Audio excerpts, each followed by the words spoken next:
Notre mariage s'effrite, tout comme mon propre sentiment d'identité. La réalisation que mon mariage avait atteint son terme m'a frappé lorsque Nicole a commencé à acquérir des coussins décoratifs ornés d'insultes françaises, ironiques, étant donné sa maîtrise limitée de la langue. En effet, elle peinait même avec les bases de l'espagnol après 4 ans d'enseignement au lycée. Pourtant, ils étaient là, éparpillés sur notre impeccable canapé blanc, ressemblant à des mini-pièges artisanaux en tissu, emplis d'une hostilité voilée. « Alex, as-tu seulement remarqué les nouveaux coussins ?» La voix de Nicole a fendu l'air paisible du matin, comme une scie électrique interrompant une séance de méditation. Elle se tenait dans notre cuisine vitrée, une vision de lignes nettes et de vêtements de sport de marque, serrant son smoothie vert comme s'il s'agissait d'une preuve cruciale dans une affaire de meurtre. « Ils sont plutôt décoratifs », ai-je répondu, sans lever les yeux de mon café. À 41 ans, j'avais compris que la survie conjugale nécessitait souvent une ignorance calculée. Il proclame, en français, que ton mari est un idiot, a-t-elle déclaré, avec une joie que la plupart des gens réservent à l'annonce d'un gain au loto. J'ai finalement levé les yeux. Charmant.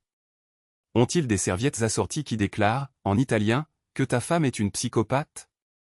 Le visage méticuleusement sculpté de Nicole s'est contorsionné en ce qu'elle percevait probablement comme un froncement de sourcils intimidant. Tu es impossible, Alex. C'est exactement. Elle s'est interrompue brusquement. Cependant, j'ai saisi le lapsus. Pourquoi quoi, Nicole? Rien. Absolument rien. Elle a saisi son sac à main Hermès, un cadeau d'anniversaire que j'avais stupidement acheté pour elle l'année précédente, et s'est dirigée vers la porte. Je serai en retard ce soir. Dîner d'affaires. Encore un dîner d'affaires. Elle en avait déjà assisté à 7 ce mois-ci, et nous ne sommes que le 15. Soit le cabinet de relations publiques de Nicole connaît un essor sans précédent, soit ma femme est une menteuse, une infidèle. La porte d'entrée a claqué avec une force suffisante pour faire trembler nos œuvres d'art minimalistes hors de prix. J'étais assis seul dans notre demeure de verre, exposé au sens propre comme au figuré, observant le soleil du matin se refléter sur des surfaces dont la valeur dépassait celle des automobiles de nombreuses personnes. Je m'appelle Alex Tarrant, et je suis, comme on pourrait le décrire, un échec réussi. Architecte principal chez Kessler & Associates, concepteur de 3 initiatives de rénovation urbaine primées, et manifestement le genre de mari qui inspire des coussins ornés d'insultes françaises. Je possède le bureau d'angle, le véhicule de luxe et le type d'intellect créatif capable d'envisager des pâtés de maisons entiers là où d'autres ne perçoivent que des terrains vagues. Ce qui me manquait apparemment, cependant, c'était une femme fidèle. Les signes avant-coureurs s'accumulaient depuis des mois. La passion soudaine de Nicole pour les cours de yoga se prolongeant jusqu'à 10 heures du soir, son acquisition d'une nouvelle garde-robe apparemment conçue pour impressionner quelqu'un d'autre que moi. La façon dont elle avait commencé à poser son téléphone face cachée pendant le dîner, comme s'il était radioactif. Cependant, le véritable éveil s'est produit 3 jours plus tard, lorsque je suis rentré prématurément d'un voyage d'affaires à Portland. Ayant conclu la présentation au client plus tôt que prévu, j'ai obtenu un vol plus tôt, avec l'intention de surprendre Nicole avec un dîner dans ce restaurant italien qu'elle adorait. Au lieu de cela, j'ai reçu le choc de ma vie. Je suis entré dans notre chambre pour découvrir des vêtements éparpillés sur le sol, ressemblant à des miettes de pain menant à l'infidélité. La robe noire de Nicole, celle qu'elle avait portée au club de lecture, était drapée sur notre fauteuil de lecture.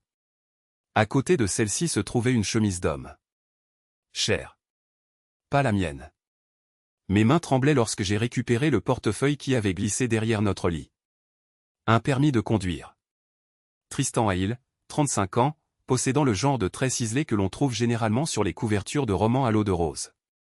L'adresse indiquait un emplacement au centre-ville, dans l'un de ces immeubles de loft reconvertis où des acteurs en herbe et des bénéficiaires de fonds de fiducie simulaient des inclinations artistiques. J'entendais l'eau de la douche qui coulait. Ils étaient tous les deux là, dans notre salle de bain, se félicitant probablement de leur ingéniosité. Quelque chose en moi a atteint un point de rupture. J'ai ramassé les vêtements de Tristan, ses affaires. Son portefeuille, sa veste en cuir prétentieuse et ses ridicules chaussures de marque. Puis, j'ai ouvert la fenêtre de notre chambre, celle qui donnait sur la rue, et j'ai jeté tout sur notre pelouse impeccablement entretenue. La douche s'est arrêtée. Des pas se sont approchés. Des voix chuchotées ont suivi. Nicole est apparue en premier, enveloppée dans mon peignoir, le visage rouge de culpabilité et d'alarme. Derrière elle, Tristan a émergé, vêtu de rien d'autre qu'une serviette et une expression de terreur absolue. Alex, commença Nicole, mais j'ai levé la main pour la faire taire. Vos vêtements sont sur la pelouse, ai-je informé Tristan, ma voix remarquablement calme. Je vous suggère de les ramasser et de partir immédiatement. Tristan jeta un coup d'œil à Nicole, puis à moi, avant de décider apparemment que la discrétion était la meilleure option. Il attrapa une autre serviette et se dirigea vers les escaliers.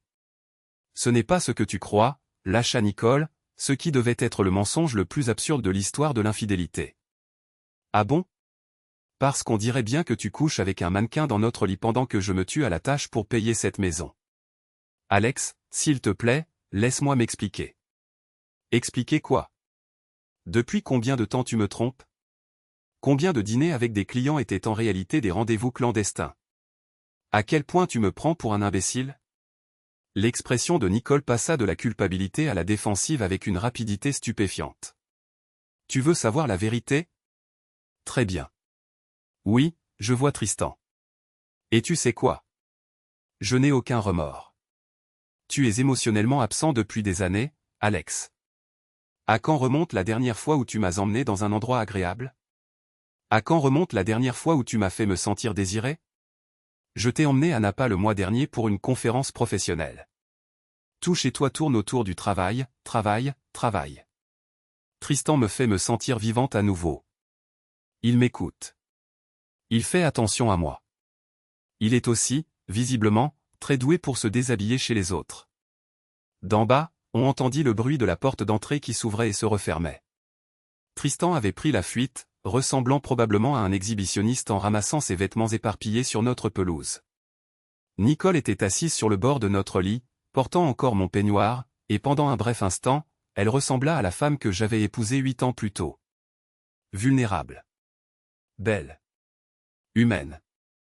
Je t'aime toujours, dit-elle doucement. Une façon bien étrange de le montrer. Je sais que c'est difficile à comprendre, mais en réalité, c'est assez simple. Tu t'ennuies dans notre mariage, alors tu as décidé de passer des auditions pour trouver des remplaçants. Ça dure depuis combien de temps? Elle détourna le regard.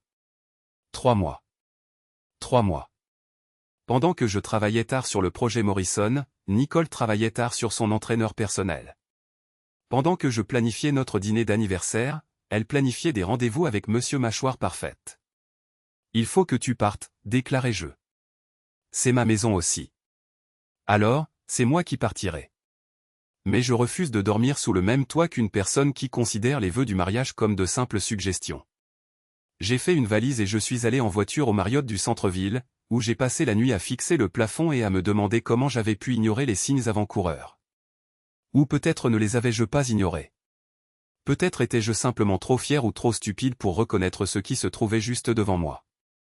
Le lendemain matin, je suis allé au travail, déterminé à me plonger dans les plans et les codes du bâtiment. Mais le destin, il s'est avéré, avait d'autres plans. J'étais dans l'ascenseur qui montait à mon bureau au 15e étage lorsque les portes s'ouvrirent au 10e étage, et Nicole son frère, Gregor Kessler, mon patron, l'homme qui m'avait embauché 6 ans plus tôt et qui avait été comme un frère pour moi depuis lors, entra.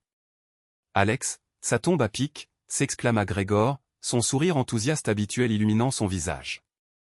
Je veux que tu rencontres notre nouveau consultant en images de marque. Derrière Gregor se tenait la dernière personne que je m'attendais à voir, Tristan Hale, impeccable dans un costume à $1000 et se comportant comme s'il ne m'avait jamais rencontré de sa vie. Tristan, voici Alex Tarrant, notre architecte principal. Alex, voici Tristan Hale.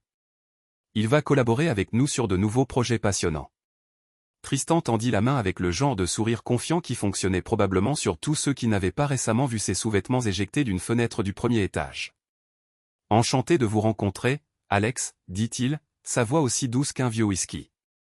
Je fixai sa main tendue pendant un long moment, puis le regardai droit dans les yeux. Tout le plaisir, dis-je, est pour vous. Les semaines qui suivirent ressemblèrent à une résidence à l'intérieur d'un thriller psychologique écrit par quelqu'un avec un sens de l'humour exceptionnellement tordu. Tristan Hale, mannequin devenu consultant en images de marque, avait d'une manière ou d'une autre persuadé mon beau-frère qu'il était la deuxième venue de Don Drapé. Pire, il y parvenait avec l'aide de Nicole. J'ai découvert cela lors de ce que j'appelle maintenant la grande reconnaissance du café de 2024. C'était un mardi matin, et j'acquérais ma double dose habituelle de motivation liquide chez Brou & Grain quand je les ai repérés. Nicole et son ami Allais étaient accroupis au-dessus de l'hâte, ressemblant à des conspiratrices préparant un coup d'État. Ce qui, comme il s'est avéré, était essentiellement le cas. Je me suis caché derrière un étalage de grains de café artisanaux parce que ma vie avait apparemment dégénéré en un film d'espionnage de piètre qualité, et j'ai écouté. Grégor l'adore absolument, disait Nicole, mélangeant son art de la mousse en spirales abstraites. Il pense que Tristan est brillant. Perspective nouvelle, approche moderne. Tout ce charabia de mots à la mode de l'entreprise. Elle se pencha en avant, les yeux pétillants d'une excitation alimentée par les ragots. Et Alex n'en a aucune idée. Alex est complètement à côté de la plaque. Il est tellement absorbé par ses plans et ses codes du bâtiment qu'il ne remarquerait pas l'évidence même si elle lui mordait le postérieur d'architecte ennuyeux. Elles rirent toutes les deux, et un frisson me parcourut l'estomac. Ce n'était pas simplement une liaison. C'était une attaque coordonnée contre ma carrière. Le meilleur, continua Nicole, c'est que Tristan est vraiment doué pour ça. Il a déjà trouvé 3 façons de rationaliser le projet Morrison. Grégor envisage de lui confier la responsabilité de l'ensemble du projet. Le projet Morrison ? Mon projet Morrison. Le plan de rénovation urbaine que je développais depuis 8 mois. Le projet qui était censé être mon chef-d'œuvre. Et Alex ? Demanda Allais. Il ne va pas riposter ? Nicole haussa les épaules, un geste qui parvenait à exprimer à la fois l'indifférence et le mépris. Alex ne se bat plus pour rien. Il accepte simplement ce qui se passe et se retire dans son petit monde de mesures et de matériaux. C'est pathétique, en fait. Dissimulé derrière les grains de café jusqu'à leur départ, je suis ensuite resté dans ma voiture pendant 20 minutes, essayant d'assimiler la révélation que j'avais entendue. Ma femme n'était pas seulement infidèle, elle sapait activement mes efforts professionnels pour favoriser la carrière de son amant. Par la suite, les preuves ont commencé à s'accumuler. Des dossiers ont disparu de mon bureau, pour réapparaître sur le bureau de Tristan. Des réunions avec des clients, essentiels au projet Morrison, ont eu lieu sans mon invitation, malgré mon rôle d'architecte principal. Des modifications subtiles aux spécifications du projet, sans mon autorisation, ont encore alimenté mes soupçons. Mon ami Raj, qui gérait l'informatique de l'entreprise, a corroboré mes inquiétudes. Quelqu'un accède à tes fichiers, m'a-t-il informé lors d'un déjeuner dans notre repère habituel, un bar miteux réputé pour ses sandwichs étonnamment appétissants et une attitude peu inquisitrice envers la consommation d'alcool en journée. Les empreintes numériques sont partout dans ton dossier Morrison. Raj Patel était mon confident le plus proche depuis nos années d'université, où nous avions tissé des liens grâce à des séances d'études nocturnes et à un penchant commun pour le sarcasme comme mécanisme de défense. Il possédait une intelligence incisive en matière d'ordinateur, une loyauté inébranlable et un esprit mordant capable de rendre même les circonstances les plus désastreuses supportables. « Tu peux remonter la piste jusqu'à Tristan ?» ai-je demandé. « Pas de façon définitive » a-t-il répondu. L'auteur a été suffisamment astucieux pour dissimuler ses traces numériques, mais les heures d'accès correspondent précisément au début de l'emploi de Monsieur Bogos ici. Bogos ? Allons, Alex rétorqua Raj. On dirait que ce type a été sculpté dans du marbre par quelqu'un qui a de profonds problèmes paternels. Je suis surpris qu'il puisse franchir les portes sans rester coincé. Malgré la gravité de la situation, j'ai ri. Tu es terrible. Je ne suis que sincère, il y a une distinction. Raj a mangé une partie de son sandwich et m'a examiné avec l'attention intense qu'il réservait généralement au débogage de codes complexes. Alors, quel est le plan ? Allons-nous permettre à Capitaine Pommette de démanteler ta carrière, ou allons-nous riposter ? Qu'est-ce que tu suggères, ai-je demandé. Eh bien, on pourrait mettre en place des contre-mesures numériques. Rien d'illégal, purement éducatif. Si quelqu'un s'approprie ton travail, il devrait au moins être obligé de faire quelques efforts. Au cours des 2 semaines suivantes, Raj et moi avons mis en œuvre ce qu'il appelait le projet Pot de Miel.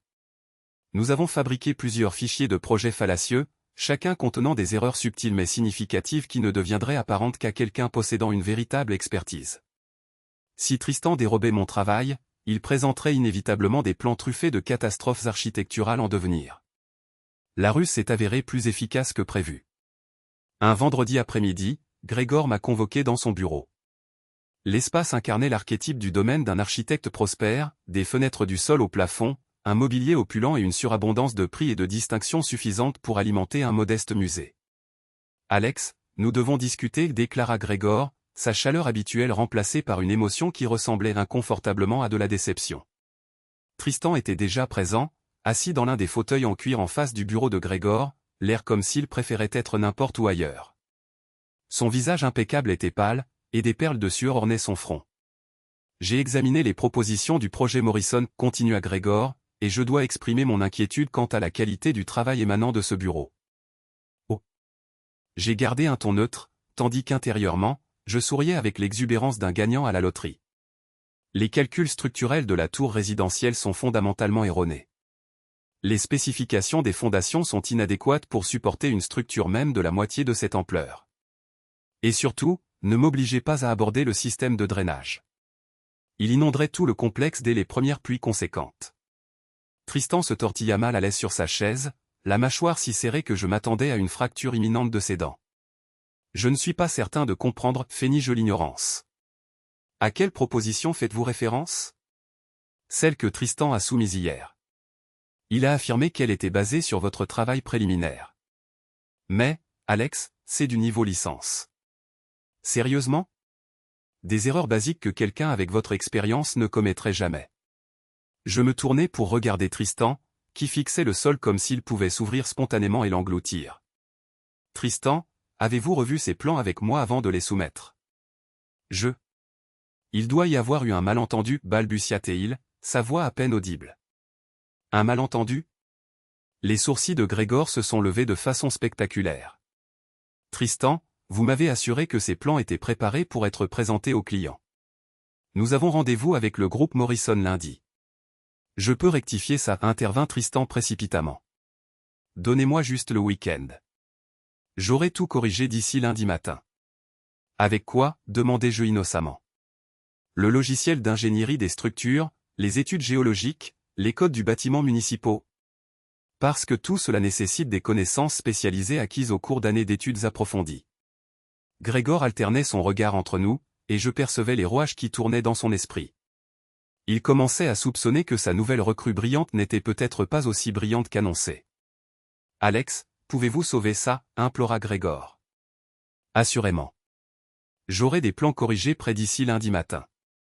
Cependant, à l'avenir, nous devrions peut-être établir des protocoles plus explicites pour la supervision des projets.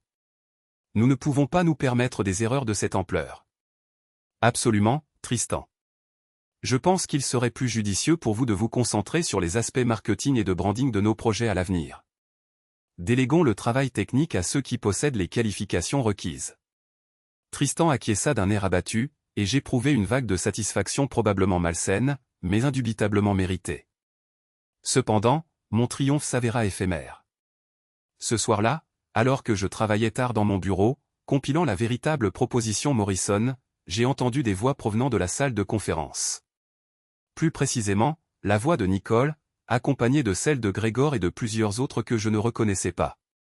Je me suis approché à pas de loup et j'ai écouté à travers la porte entr'ouverte. Le problème n'est pas Tristan, affirmait Nicole. Le problème, c'est Alex. Il s'est montré territorial et peu coopératif dès le premier jour.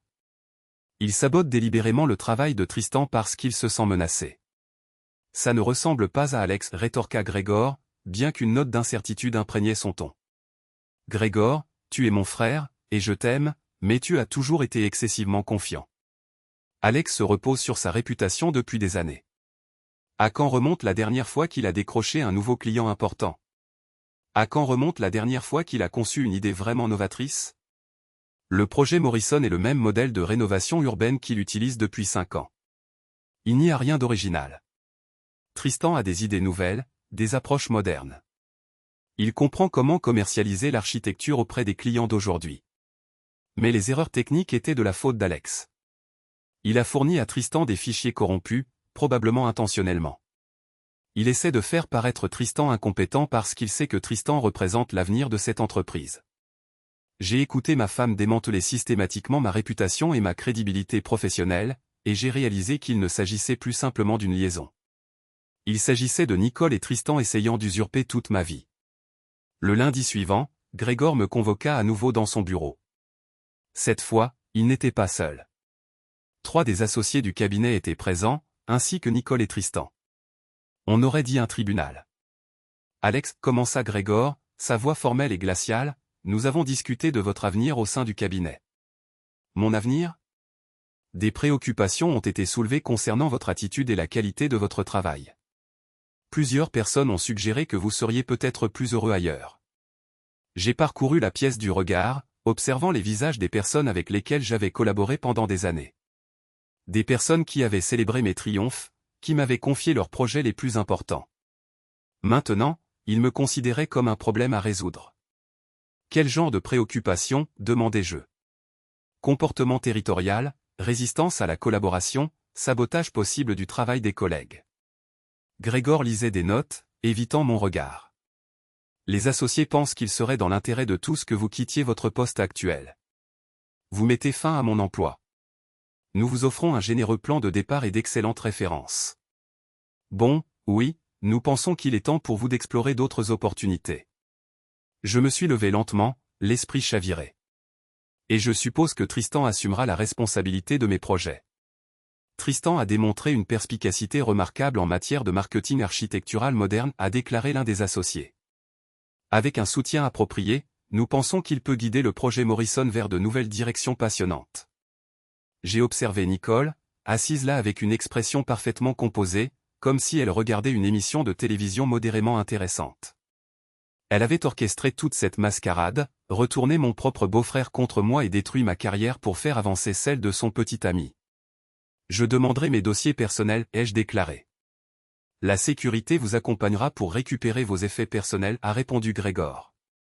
Je suis désolé que nous en soyons arrivés là, Alex. Je le suis vraiment. Mais il ne semblait pas désolé. Il semblait soulagé, comme s'il avait enfin résolu un problème épineux. Alors que je faisais mes cartons dans mon bureau sous le regard vigilant d'un agent de sécurité, j'ai aperçu Tristan et Nicole à travers la cloison vitrée.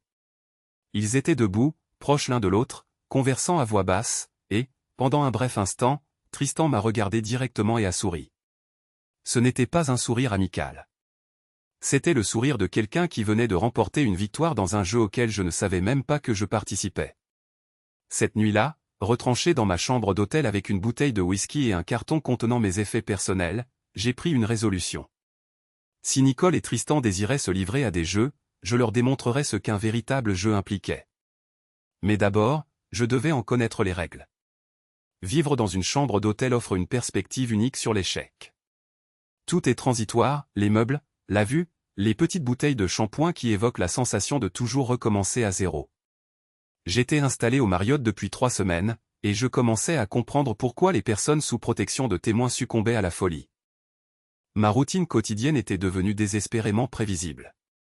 Se réveiller, se doucher avec un savon de qualité industrielle, consommer un petit déjeuner continental qui avait le goût du carton, puis consacrer 8 heures à feindre la recherche d'un nouvel emploi tout en complotant clandestinement ma vengeance. Le volet vengeance progressait plus favorablement que la recherche d'emploi. Tu as une sale gueule, a déclaré Raj, en s'installant dans la banquette en face de moi dans notre bar miteux habituel. Il était 2 heures de l'après-midi un mercredi, ce qui signifiait que nous partagions des verres avec des alcooliques endurcis et ceux qui terminaient juste leur quart de nuit. Je me suis demandé à quelle catégorie j'appartenais désormais. Merci pour cette observation perspicace. Tes qualités sociales restent inégalées. Je suis sérieux, Alex. Quand t'es-tu rasé pour la dernière fois, changé de vêtements, ou aventuré hors de cette chambre d'hôtel pour autre chose que te procurer de l'alcool? J'ai baissé les yeux sur ma chemise et mon jean froissé. Il avait raison. J'ai été occupé. Occupé à faire quoi? À te morfondre? Parce que si se morfondre était une discipline olympique, tu serais un candidat sérieux pour une médaille. J'ai fait des recherches. Des recherches sur quoi? J'ai récupéré mon ordinateur portable et ouvert un dossier intitulé « Projet Phoenix ». À l'intérieur se trouvait une multitude de documents, de photographies et ce qu'on pourrait généreusement qualifier de rapports de renseignement. Savais-tu que Tristan et il n'a jamais réellement mené à bien un projet de branding, ai-je demandé. Tout son curriculum vitae est une fabrication. Pendant 3 ans, il a été mannequin de catalogue, suivi de 2 ans en tant que consultant en style de vie pour des femmes fortunées à Beverly Hills. Avant cela, il vendait des parts de timeshare en Floride. Raj s'est penché en avant, son expression passant de l'inquiétude à l'intrigue. Comment as-tu déterré ces informations? Maria. Notre ancienne femme de ménage. Comment pourrait-elle savoir quoi que ce soit sur? Pas sur le passé de Tristan. Sur les secrets de Nicole. Il s'avère que lorsque vous traitez votre femme de ménage comme un meuble pendant 8 ans, elle a tendance à remarquer des choses. Et lorsque votre mari est licencié et publiquement humilié, elle devient soudainement remarquablement loquace. Maria Gonzalez était à notre service depuis 5 ans. Elle était discrète, efficace et possédait l'acuité d'observation d'un enquêteur privé chevronné. Lors de ma brève visite à la maison pour récupérer d'autres vêtements, elle m'avait pris à part et m'avait présenté une enveloppe manille. « J'ai gardé ça pour vous », avait-elle dit dans son anglais fortement accentué. « Je pense que vous devriez être au courant. » À l'intérieur de l'enveloppe se trouvaient des emails imprimés, des relevés de cartes de crédit et des photographies. Nicole avait été négligente, laissant des preuves de son infidélité éparpillées dans la maison comme des miettes de pain. Des reçus d'hôtel, des factures de restaurant pour deux, des images de son téléphone qu'elle avait imprimées puis apparemment oubliées. Mais le véritable trésor était sa correspondance avec Haley. « Écoute ça », ai-je dit à Raj, en ouvrant un email sur mon ordinateur portable. Ceci est un email de Nicole à Haley. Daté de 2 semaines avant mon licenciement. Grégor commence enfin à percevoir Alex comme je le fais, comme un poids mort. La présentation de Tristan demain devrait sceller l'affaire.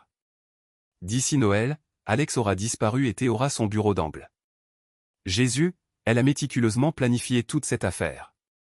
C'est encore mieux. En voici une datant de 3 jours plus tard. Les associés posent des questions sur les qualifications de TI. Il faut discréditer Alex de manière plus systématique. Peut-être insinuer un problème d'alcool ou des problèmes de gestion de la colère. Raj secoua la tête. Votre femme est diabolique. Vraiment, impressionnante de méchanceté. C'est presque artistique. Ce n'est plus ma femme. J'ai entamé une procédure de divorce hier. Bien. Qu'a dit votre avocat concernant toutes ces preuves? L'infidélité et le sabotage professionnel devraient aboutir à un accord très favorable. Surtout que la liaison implique quelqu'un d'embauché par l'entreprise du conjoint lésé. J'ai engagé Jennifer Walsh, une avocate spécialisée dans les divorces, réputée pour ne faire aucun prisonnier et ne laisser aucun actif intact. Elle était chère, impitoyable et exactement ce dont j'avais besoin. Nicole est sur le point de tout perdre, continuai-je. La maison, les voitures, la moitié de ses économies. Et étant donné qu'elle a orchestré mon licenciement, elle pourrait également faire face à une action en justice de la part de l'entreprise. Qu'en est-il de Tristan? C'est là que les choses deviennent intéressantes. J'ouvris un autre dossier sur mon ordinateur portable. Vous vous souvenez que j'ai mentionné que son CV était falsifié? Eh bien, j'ai contacté certains de ses anciens employeurs. Il semble que notre petit Tristan ait l'habitude de séduire des femmes mariées puis de manipuler les entreprises de leurs maris. Vous plaisantez. Beverly Hills, 2019. Patricia Westbrook, épouse d'un promoteur immobilier commercial. Tristan l'a convaincue de l'engager comme consultant, puis a systématiquement miné les relations commerciales de son mari. Le mari a perdu 3 clients importants avant de comprendre ce qui se passait. Qu'est-il advenu de Tristan? Une ordonnance restrictive, mais pas avant qu'il ne s'enfuit avec environ 50 000 $ d'honoraires de consultation et la collection de bijoux de Patricia. Raj siffla doucement. Donc, c'est essentiellement sa profession. Ça s'améliore. Miami, 2021. Sandra Chen, épouse d'un propriétaire de chaîne de restaurants. Le même schéma, liaison, contrat de conseil frauduleux, sabotage de l'entreprise du mari. Cette fois, Tristan a été arrêté pour fraude.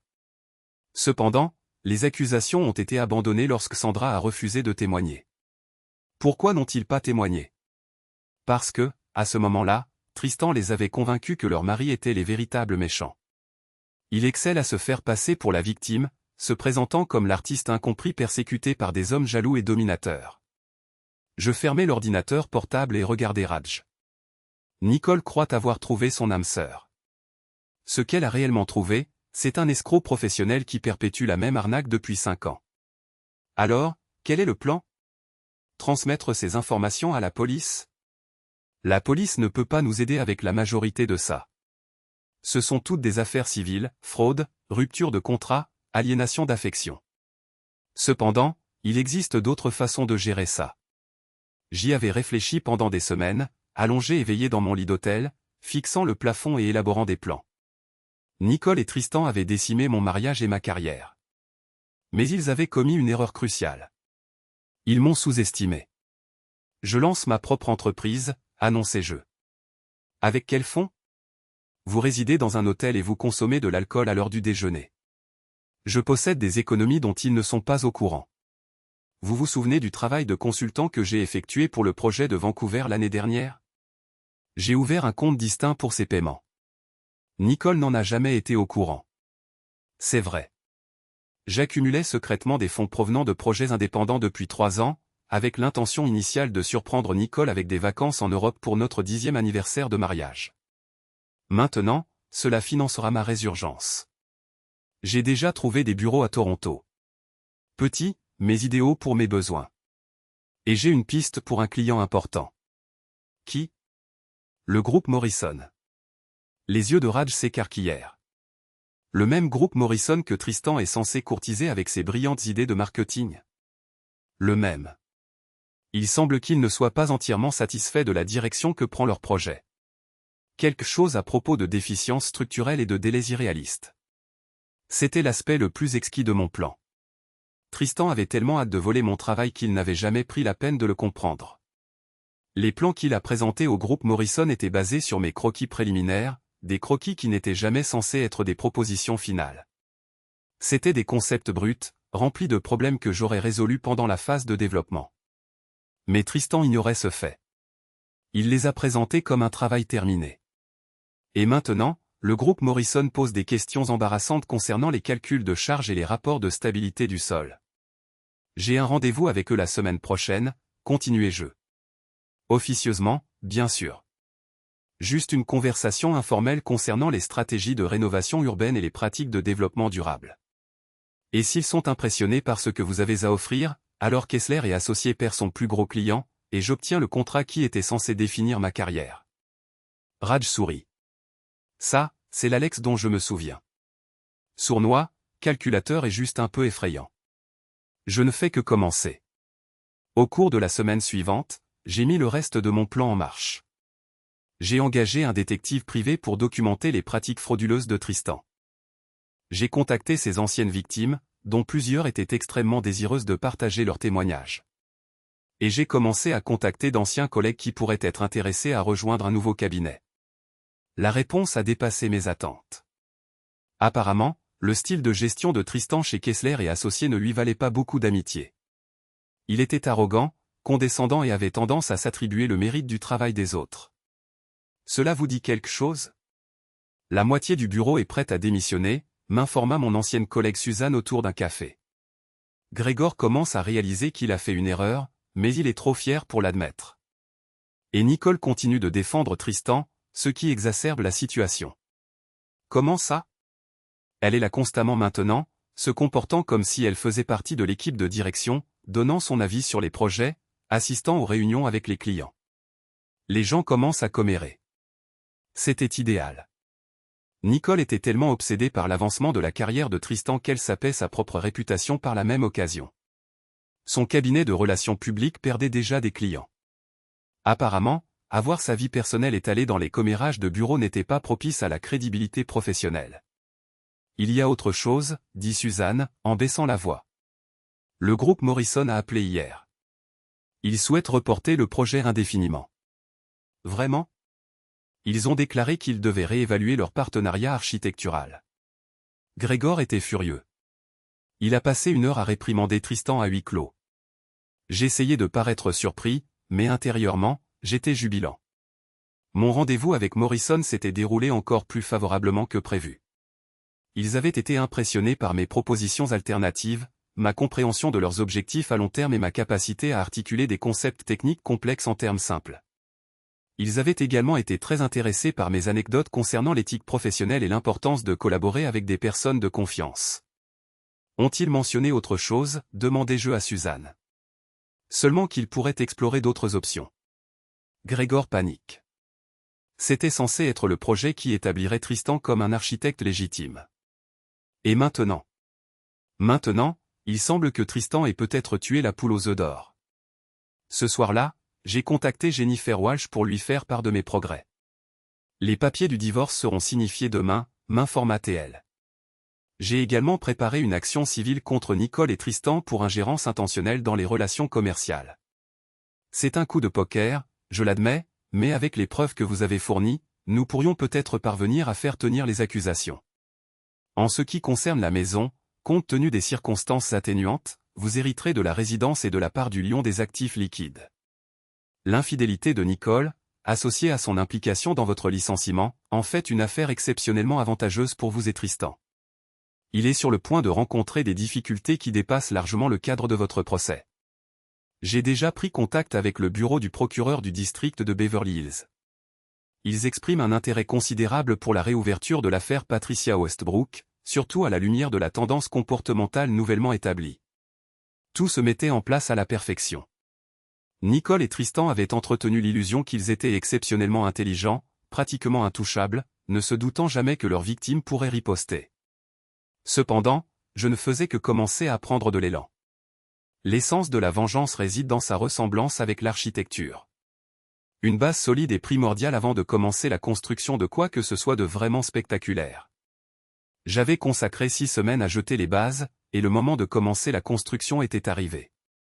Mon nouveau bureau à Toronto ressemblait peu à l'édifice de verre que j'avais quitté chez Kessler et Associés.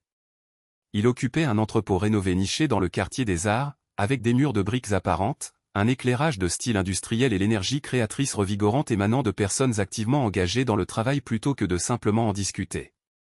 C'est impeccable, déclara David Chen, l'ingénieur structure que j'avais débauché de mon ancienne entreprise. Il se tenait dans ce qui allait bientôt devenir notre principale salle de conférence, contemplant l'horizon de la ville à travers de vastes baies vitrées allant du sol au plafond. Un architecte très prospère qui ne ressent aucune obligation de valider ses réalisations avec un ameublement extravagant. C'est l'essence du concept. David représentait la première de mes 3 embauches cruciales que j'avais réussi à conclure. La deuxième acquisition était Lisa Rodriguez, chef de projet forte de 15 ans d'expérience et d'une réputation stellaire pour avoir toujours livré des projets ponctuellement et dans les limites budgétaires. La troisième était Raj, qui avait finalement démissionné de Kessler et Associés suite à l'accusation d'insubordination technologique de Tristan, ostensiblement pour avoir refusé d'accéder illégalement aux fichiers d'un concurrent. Votre protégé, Tristan, est certainement en train d'amasser une collection d'ennemis, commenta Raj alors que nous configurions l'infrastructure informatique. Hier, il a essayé de me contraindre à espionner les communications par email de Morrison Group. Après l'avoir informé qu'une telle action était illégale, il a rétorqué que je faisais preuve d'une rigidité excessive concernant les limites éthiques. Il a vraiment prononcé ces mots précis? Mot pour mot. J'ai un enregistrement. Raj brandit son téléphone portable. Je documente toutes nos interactions depuis votre départ. Considérez cela comme une forme d'assurance. Esprit avisé. J'avais appris, à la dure, qu'en traitant avec des individus de l'espèce de Nicole et Tristan, une documentation exhaustive était primordiale. En parlant de documentation, le détective privé que j'avais engagé avait été assidûment occupé. Patricia Westbrook, la femme du promoteur immobilier de Beverly Hills, avait consenti à un entretien téléphonique. Son récit avait une qualité tristement familière. Il s'est présenté comme absolument charmant au début, raconta-t-elle, sa voix chargée du fardeau des leçons coûteuses qu'elle avait apprises. Beau, attentif, débordant d'idées novatrices concernant la modernisation de l'entreprise de Richard. J'ai eu l'illusion d'avoir rencontré quelqu'un qui me comprenait vraiment. À quel moment avez-vous pris conscience de la véritable nature des événements? Lorsque Richard a renoncé au contrat de la Millennium Tower, une transaction qu'il cultivait assidûment depuis 2 ans, brusquement interrompue en raison des appréhensions du client quant à la trajectoire de l'entreprise. Par la suite, j'ai découvert que Tristan avait mené des réunions clandestines avec eux, sapant les propositions de Richard et insinuant que l'entreprise était embourbée dans l'obsolescence. Avez-vous confronté Tristan à ces accusations? J'ai tenté de le faire. Il a réussi à me convaincre que Richard succombait à la paranoïa, qu'il cherchait simplement un bouc émissaire pour ses propres insuffisances.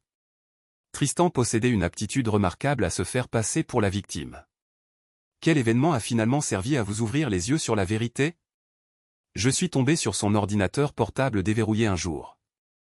Il contenait des fichiers relatifs à 12 autres femmes, toutes mariées à des hommes d'affaires prospères, et chacun consistant en des profils méticuleusement détaillés comprenant des informations financières, des contacts professionnels et des vulnérabilités personnelles. Je n'étais qu'une autre cible. Patricia avait consenti à témoigner si nécessaire et avait facilité mon contact avec 2 autres victimes. Le schéma restait cohérent, séduire la femme, infiltrer l'entreprise, orchestrer le sabotage de l'intérieur, et ensuite s'enfuir avec tous les actifs qui pouvaient être dérobés. Cependant, ce cas particulier dérogeait à la norme. Cette fois, Tristan avait choisi une cible imprudente. La réunion avec le Morrison Group était prévue pour un jeudi matin.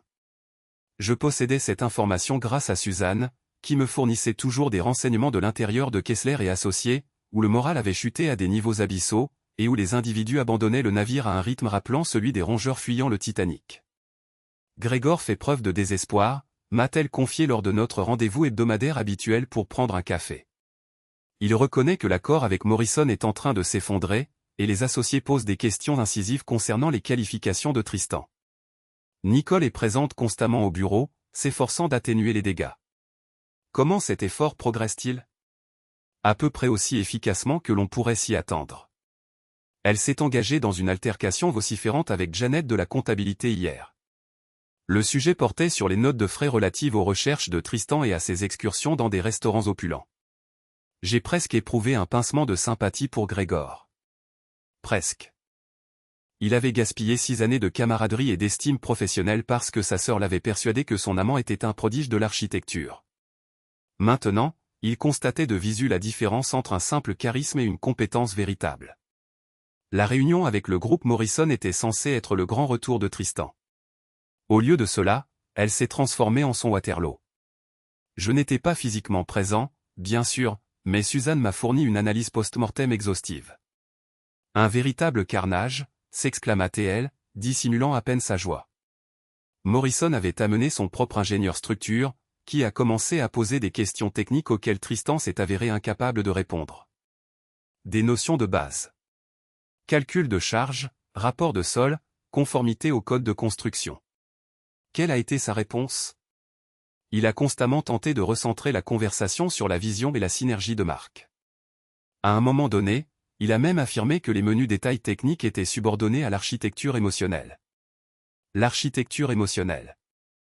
Je sais, c'est absurde, n'est-ce pas? L'ingénieur de Morrison lui a demandé de clarifier les spécifications des fondations pour la tour résidentielle. Tristan a déclaré que les fondations étaient métaphoriques et que l'architecture contemporaine était basée sur la construction de rêves, pas seulement de bâtiments. J'ai été contraint d'admirer son engagement inébranlable envers l'absurdité totale. D'une certaine manière, Tristan possédait les qualités d'un artiste.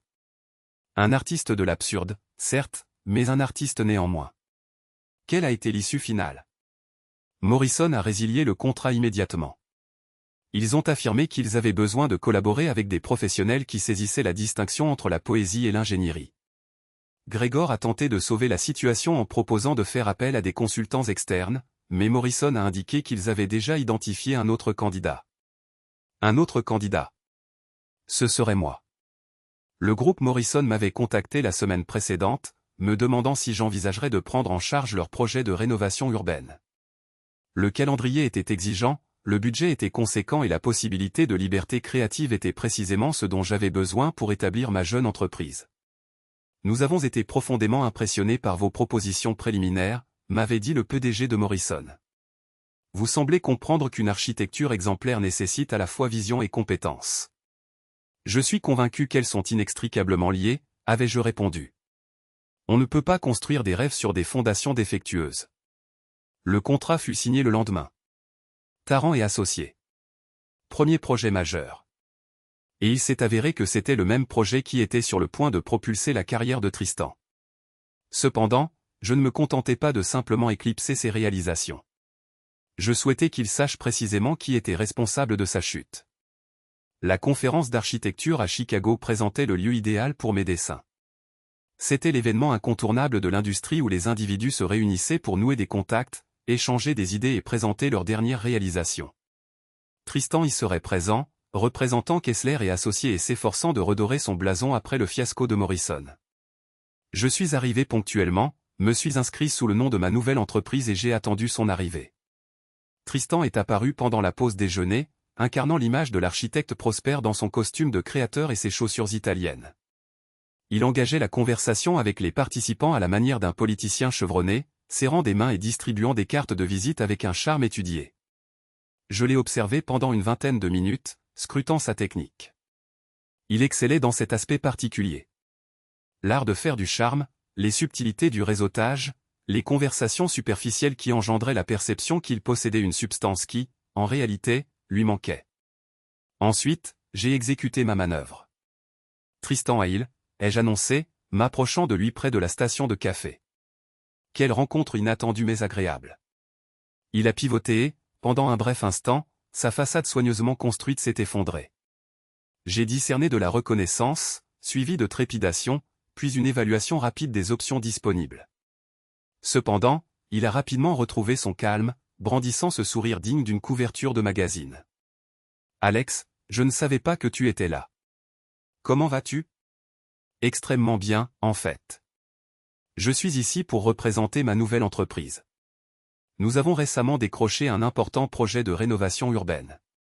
C'est louable. Je suis ravi que les choses se passent bien pour toi. En effet, c'est plutôt amusant de voir comment les circonstances se déroulent. Le client avait initialement engagé une autre entreprise, mais apparemment, il y avait certaines lacunes techniques dans leur proposition. Quelque chose qui laissait entendre que l'architecture émotionnelle n'était pas facilement compatible avec l'ingénierie structurelle. Le sourire de Tristan se crispa. Je ne suis pas tout à fait certain de comprendre votre propos. Le groupe Morrison. Vous vous souvenez d'eux, n'est-ce pas? Ils ont été dithyrambiques quant à votre présentation. Ils ont fait savoir que c'était différent de tout ce qu'ils avaient rencontré auparavant. À présent, son teint avait pris une pâleur cadavérique sous son bronzage impeccable. Alex, je crains qu'il n'y ait une forme de malentendu. Aucun malentendu, quel qu'il soit. En fait, je me sens obligé de vous exprimer ma gratitude. Si vous n'aviez pas saboté ma carrière, je n'aurais jamais entrepris la création de mon propre cabinet. Et si vous n'aviez pas totalement raté la présentation Morrison, il n'aurait jamais fait appel à mes services. Je me suis penché plus près, baissant le ton pour m'assurer que lui seul puisse entendre mes mots. Je suis conscient de votre vraie nature, Tristan. Je connais les détails concernant Patricia Westbrook, Sandra Chen et les autres victimes. Je suis au courant de votre curriculum vitae falsifié, de votre comportement frauduleux habituel et de votre penchant particulier pour détruire des mariages à des fins personnelles. Est-ce exact? Il amorça un recul, mais j'ai persisté dans ma poursuite, en conservant un ton de conversation et une attitude amicale qui serait apparent à tous les observateurs. Nous n'étions que deux collègues engagés dans une discussion cordiale. La police de Beverly Hills manifeste un intérêt considérable à engager la conversation avec vous, ai-je poursuivi. Il semblerait que Patricia ait découvert d'autres preuves dans les dossiers de son mari. Des relevés financiers, des échanges de courriels, ce genre de choses. Le délai de prescription n'était pas encore expiré. Vous ne pouvez rien prouver, murmura-t-il. Je n'ai pas besoin de prouver quoi que ce soit. J'ai simplement besoin de m'assurer que les bonnes personnes sont au courant de votre vraie nature. En parlant de ça, je devrais vous présenter à quelques collègues. Je l'ai dirigé vers un groupe d'architectes de cabinets importants, ma main posée sur son coude dans un geste qui paraissait amical mais qui ressemblait clairement à une menace. Tout le monde, je vous présente Tristan Hale de Kessler et Associés. Tristan a réalisé des travaux fascinants en architecture émotionnelle. Parlez-leur de votre théorie des fondations, Tristan. Il a marmonné quelque chose à propos d'un appel téléphonique à passer, puis s'est enfui en direction de la sortie. Je l'ai regardé partir, puis je me suis retourné vers le groupe avec un sourire. Un type brillant, ai-je déclaré. Extrêmement créatif. La conférence s'est avérée être une mine d'or pour le réseautage.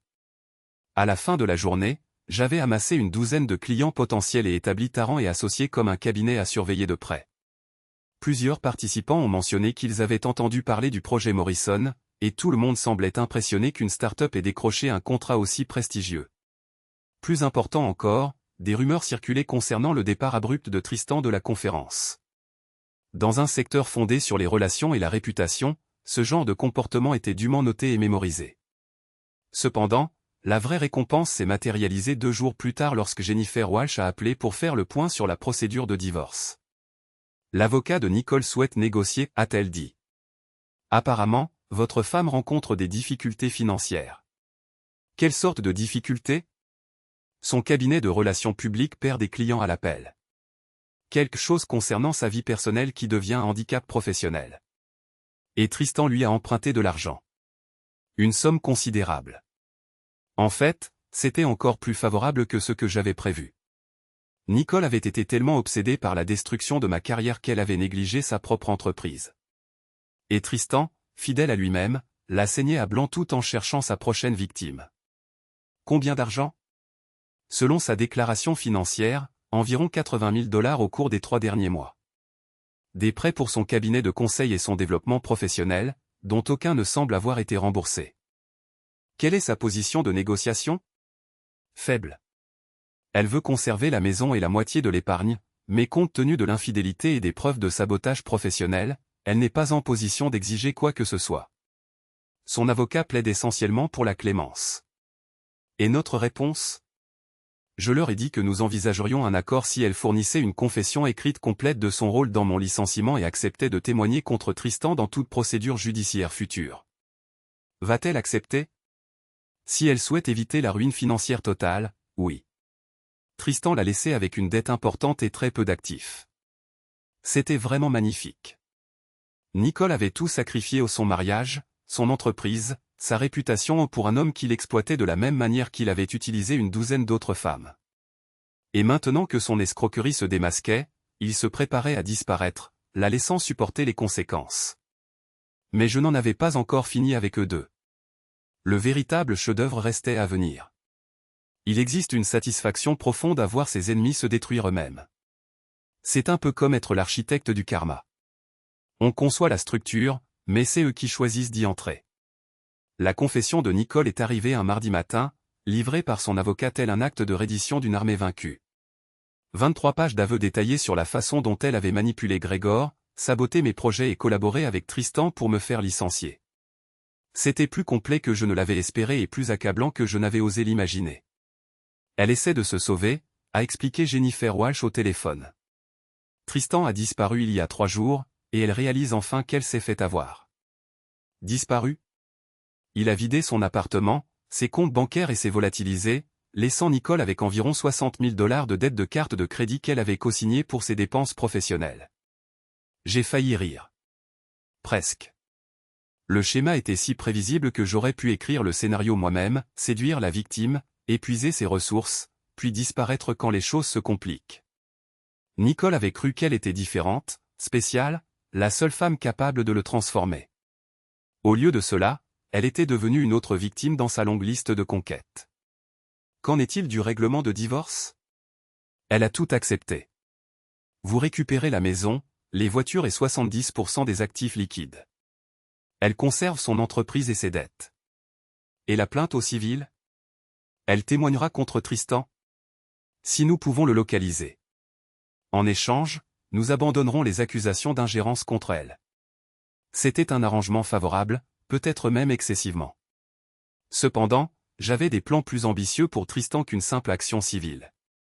La maison avait une atmosphère différente à mon retour, plus petite, en quelque sorte, bien qu'elle ait exactement la même taille. Nicole avait enlevé ses effets personnels, laissant derrière elle un espace qui ressemblait plus à un musée qu'à un foyer. Toutes ces décorations coûteuses, toute cette perfection méticuleusement organisée. Il ne s'était jamais agi de construire une vie ensemble, mais de créer une image. Maria était toujours là, bien sûr. Elle avait impeccablement entretenu les lieux pendant mon absence, et elle a accueilli mon retour avec la satisfaction discrète qui découle du sentiment que justice est rendue. Je suis contente que vous soyez de retour, monsieur Alex, a-t-elle dit alors que je montais mes valises dans la chambre principale. La maison était trop silencieuse sans vous.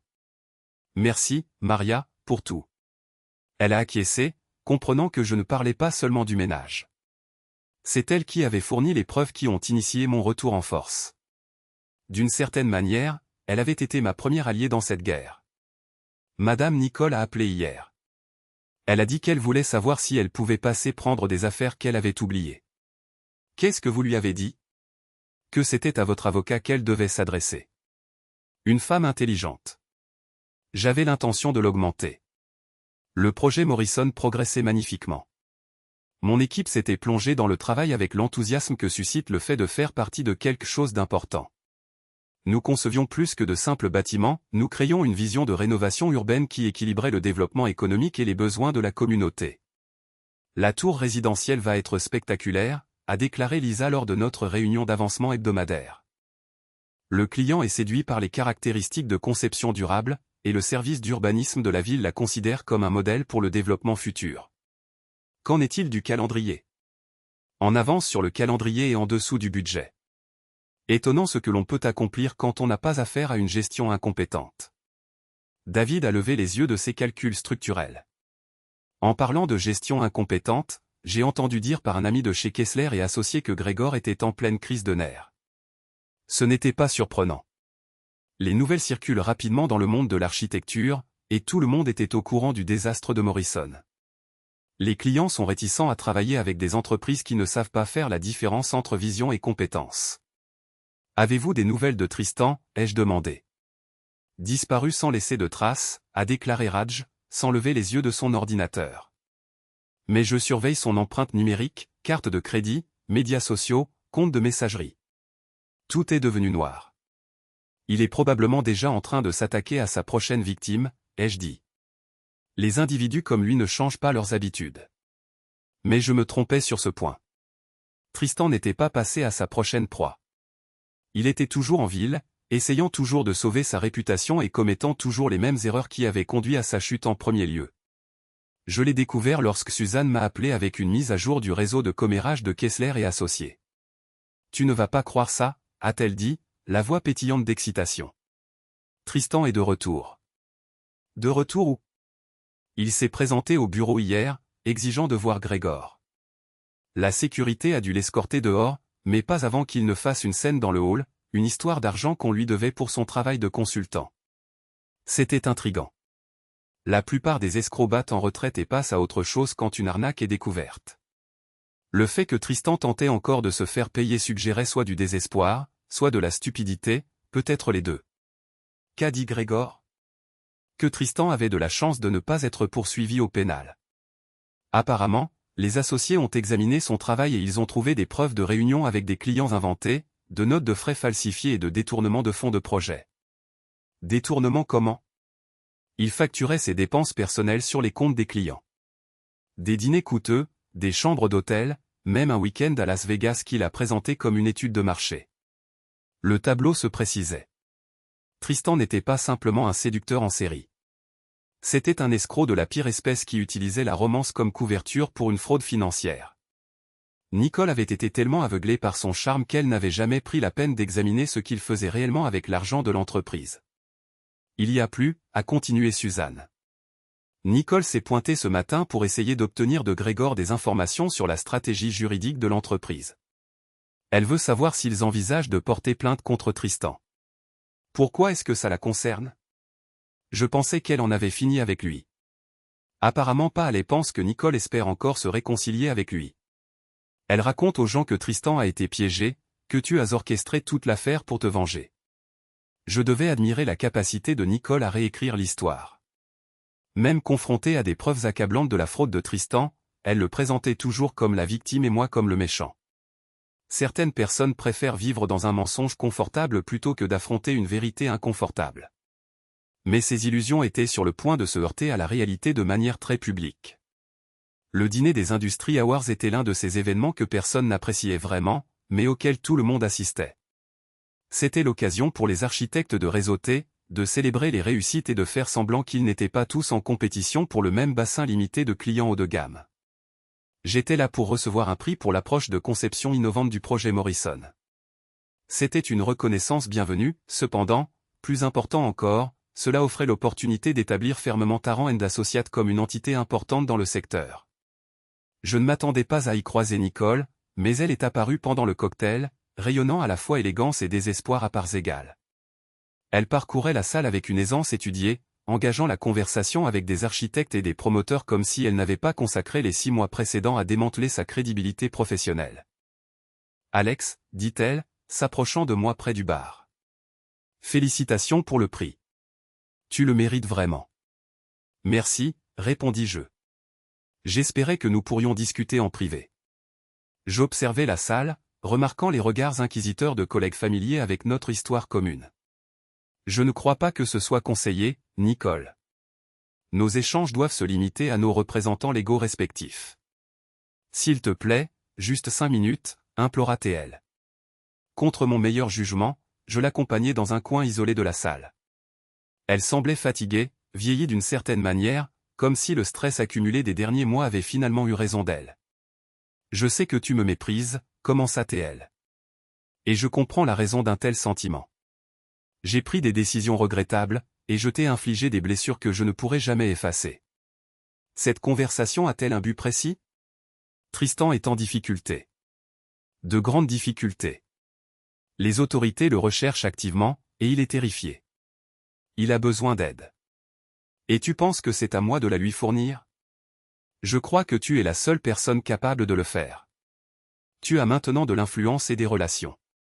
Si tu le voulais, tu pourrais améliorer cette situation. Je la regardais, véritablement stupéfait par son audace. Nicole, comprends-tu l'ampleur de ta demande ? Tu me demandes d'aider l'homme qui a ruiné ma carrière et s'est enfui avec ma femme. Il ne m'a pas enlevé, Alex. J'ai consciemment choisi de partir. Tu as consciemment choisi d'avoir une liaison extra-conjugale et de saboter mes efforts professionnels. Il y a une distinction. Je reconnais que je t'ai fait souffrir. Cependant, Tristan n'est pas le personnage maléfique que tu imagines. Il est simplement perdu. Il prend des décisions imprudentes quand il est désespéré. Des décisions imprudentes comme la fraude ? Comme le détournement de fonds ? Comme la perpétration de la même tromperie sur une douzaine d'autres femmes. Son visage pâlit. À quoi fais-tu allusion ? Je sortis mon téléphone et affichai le rapport du détective privé. Des photos de Tristan avec d'autres femmes, des documents financiers et des rapports de police documentant des escroqueries antérieures. Ses mains tremblaient alors qu'elle examinait méticuleusement les preuves. « Ce n'est pas possible, murmura-t-elle. Patricia Westbrook vous envoie le bonjour, au passage. Elle a hâte de témoigner au procès de Tristan. » Nicole leva les yeux vers moi, le regard débordant de larmes et d'une lueur qui ressemblait à de la reconnaissance. « Il m'a dit que vous essayiez de le piéger. Nicole, c'est un escroc professionnel. Séduire des femmes mariées et détruire leur famille, c'est littéralement son métier. Tu n'étais pas sa petite amie. Tu étais sa cible. » Elle me rendit le téléphone et resta debout là un long moment, luttant contre l'effondrement de son illusion si soigneusement construite.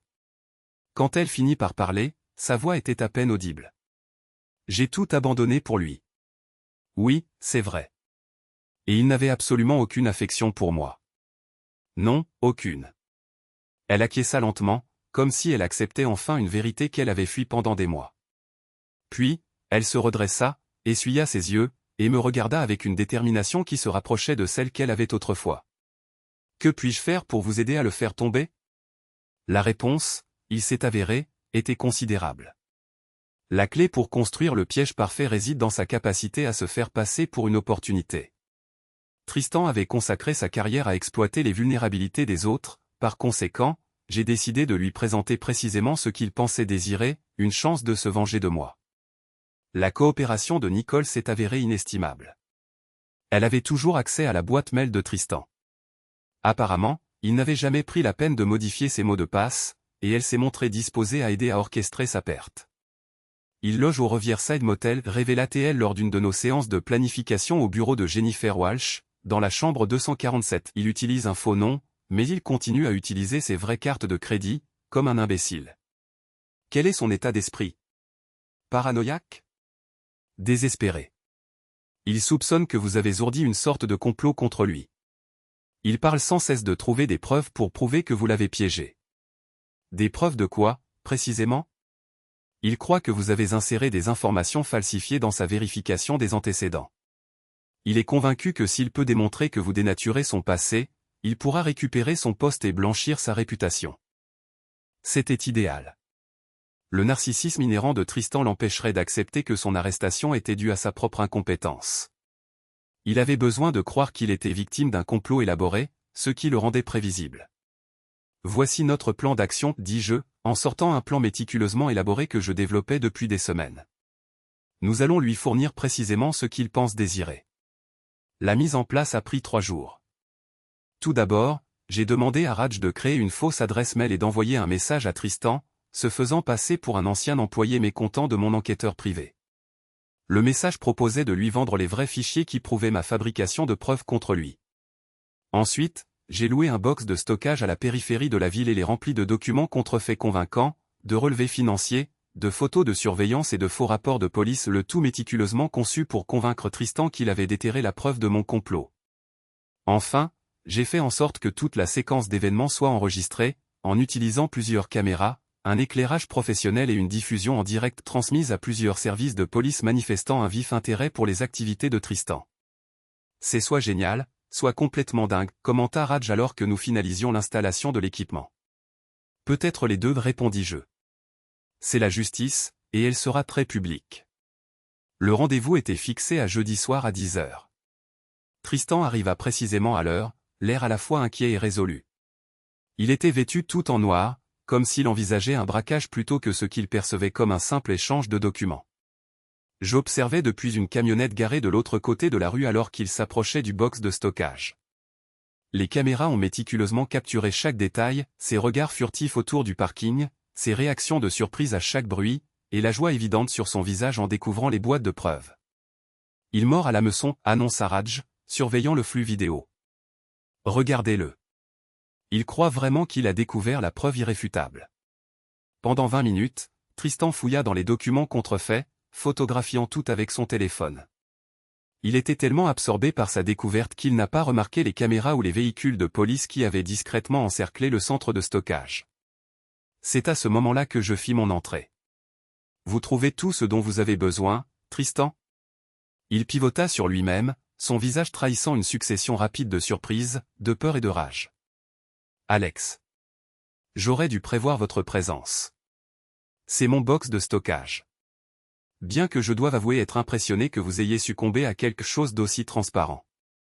Je veux dire, un contact mystérieux vous proposant de vous vendre des preuves. Cela vous a réellement semblé plausible ?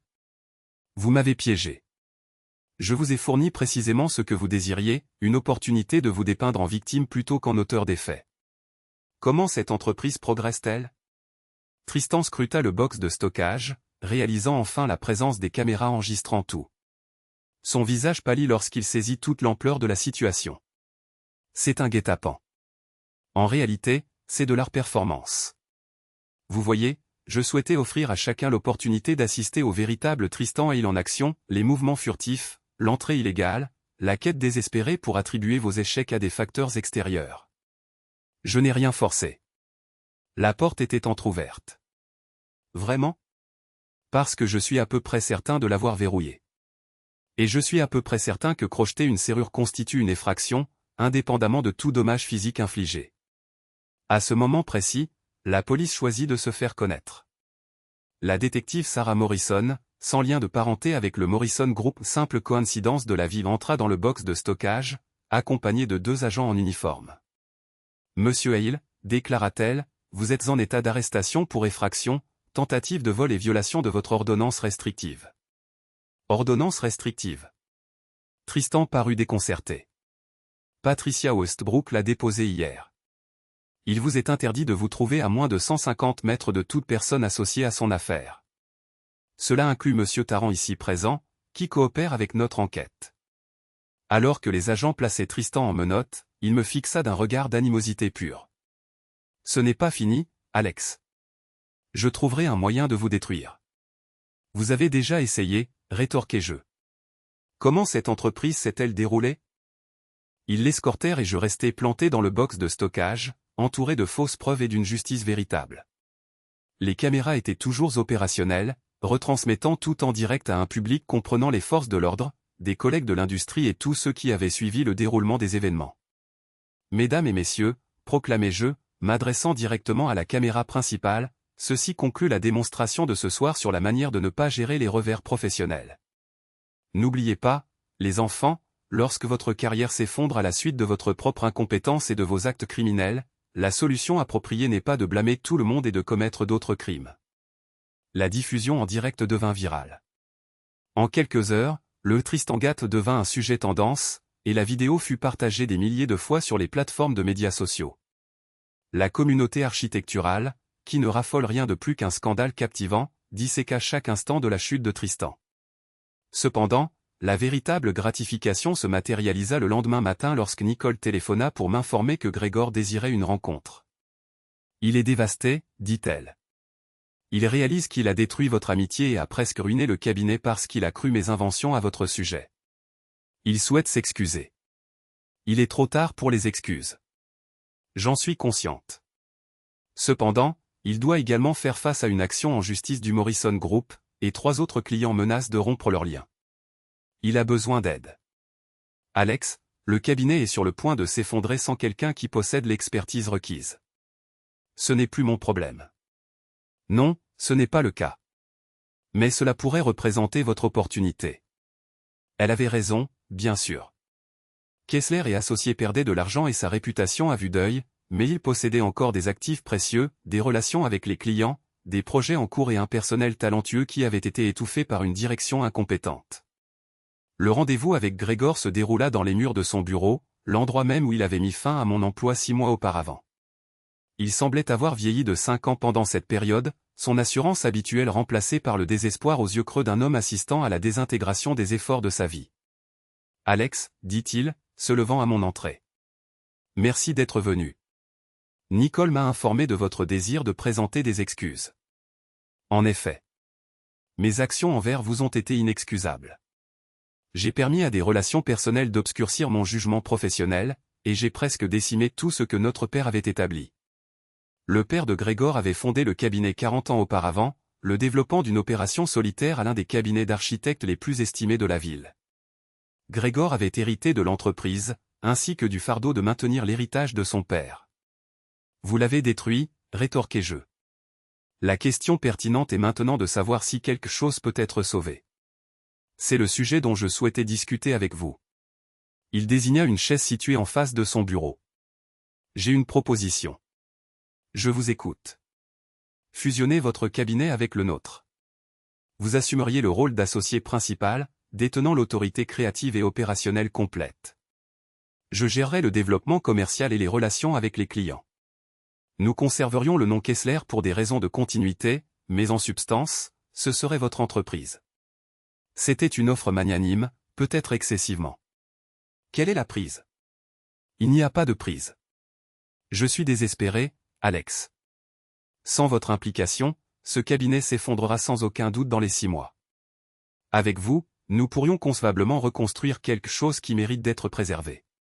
Mon regard parcourut le bureau, absorbant l'éventail de prix et de photographies qui relataient 4 décennies d'accomplissements architecturaux. Malgré les tribulations endurées, cet endroit avait été mon domicile professionnel pendant 6 ans. La perspective d'assister à sa disparition due à l'incompétence de Tristan et aux machinations de Nicole laissait un goût désagréable dans ma bouche. J'exigerai un contrôle absolu sur toutes les décisions d'embauche et de licenciement, déclarai-je. Accordé. De plus, j'exige une assurance écrite que Nicole n'aura aucune implication dans les opérations du cabinet. Accordé également. Et je veux que Tristan soit poursuivi dans toute la mesure permise par la loi. Pas de négociation de peine, pas de réduction des charges. Il fait face à de multiples chefs d'accusation criminels dans 3 États. Je ne pense pas que cela pose un problème. Nous nous sommes serrés la main pour marquer notre accord. Et à cet instant, j'étais revenu à mon point d'origine.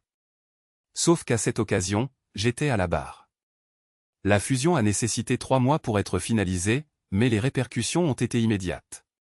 Avec un leadership judicieux rétabli, la réputation du cabinet a commencé à se redresser. Le groupe Morrison a consenti à perpétuer son association avec nous, et 2 clients supplémentaires qui avaient envisagé de partir ont choisi de rester. Plus crucial encore, le personnel a fait preuve d'une vitalité jamais vue depuis mes premiers jours au cabinet. Les individus étaient à nouveau enthousiastes à l'idée de venir travailler, de contribuer à une entité qui estimait la compétence plus que le charisme. On a l'impression que tout l'établissement a été reconstruit, m'a dit Suzanne lors de notre première assemblée du personnel. Dans le cadre de la nouvelle structure de gestion, tout le monde parle de la satisfaction qu'il y a à travailler à nouveau pour des adultes. La dernière pièce du puzzle s'est mise en place lorsque Patricia Westbrook m'a contacté pour m'informer que Tristan avait été reconnu coupable de multiples chefs de fraude et condamné à 5 ans de prison. Il a tenté de se représenter lui-même au procès, a-t-elle raconté en riant. De toute évidence, il pensait que son charme influencerait le jury. Au lieu de cela, il a projeté une image d'arrogance et d'illusion. Ils l'ont condamné sur tous les chefs d'accusation. Qu'en est-il des autres victimes? Sandra Chen a récupéré ses fonds, en plus des dommages et intérêts. L'affaire de Miami est toujours en suspens, mais avec sa condamnation ici, ce n'est qu'une question de temps. Il sera tenu de verser une restitution pendant toute sa vie. La justice, en fin de compte, avait un goût encore plus délicieux que la vengeance. 6 mois plus tard, j'étais installé dans mon bureau d'angle, celui même d'où j'avais été escorté un an auparavant, contemplant l'horizon de la ville et réfléchissant aux vicissitudes singulières de la vie. Le projet Morrison approchait de son achèvement, une illustration resplendissante des résultats réalisables lorsque la vision converge avec la compétence. 3 autres projets majeurs étaient en cours de développement, et nous recrutions activement de nouveaux collaborateurs pour gérer la charge de travail accrue. Nicole avait déménagé à Seattle, où elle s'efforçait de reconstruire son entreprise de relations publiques et sa vie. Nous communiquions sporadiquement, généralement au sujet de questions juridiques relatives à notre divorce, mais l'animosité et la traîtrise s'étaient dissipées en quelque chose qui ressemblait à de la pitié. Elle avait tout sacrifié pour une chimère, et maintenant elle en subissait les conséquences. Tristan était incarcéré dans une prison à sécurité minimale dans le nord de l'État de New York, où il travaillait apparemment à la bibliothèque et suivait des cours par correspondance en éthique des affaires. L'ironie était si parfaite qu'elle frôlait l'intervention divine. Et moi? J'occupais précisément la position qui me revenait, concevoir des structures, diriger une cohorte de professionnels talentueux et démontrer qu'en fin de compte, la compétence triomphe invariablement du charisme. Mon téléphone a vibré, signalant l'arrivée d'un SMS de Raj. Un nouveau client souhaite nous rencontrer demain. Il prétend avoir entendu parler de nous par le biais du groupe Morrison. De plus, une équipe de tournage de documentaires est présente, s'enquérant de l'affaire Tristan. Voulez-vous que je m'en occupe? J'ai répondu en tapant, prévoyez la réunion avec le client. Informez l'équipe du documentaire que certains récits sont mieux relégués au passé. La vérité, c'est que je n'éprouvais aucun besoin que le monde entier soit au courant des moyens par lesquels j'avais obtenu ma vengeance. Les conséquences parlaient d'elles-mêmes. Tristan était emprisonné, Nicole en exil, et j'avais reconquis ma place au sommet. Non pas en ayant anéanti mes adversaires, mais en ayant bâti quelque chose de supérieur à ce qu'ils avaient tenté de démanteler. C'est l'essence même de l'architecture. Ce principe s'étend à la vie également. On peut démolir la création d'autrui, mais si l'on est incapable d'ériger quelque chose de supérieur à sa place, on n'est qu'un simple vandale nourrissant des illusions de grandeur. Et moi, contrairement à certains, je comprenais la différence entre la destruction et la création.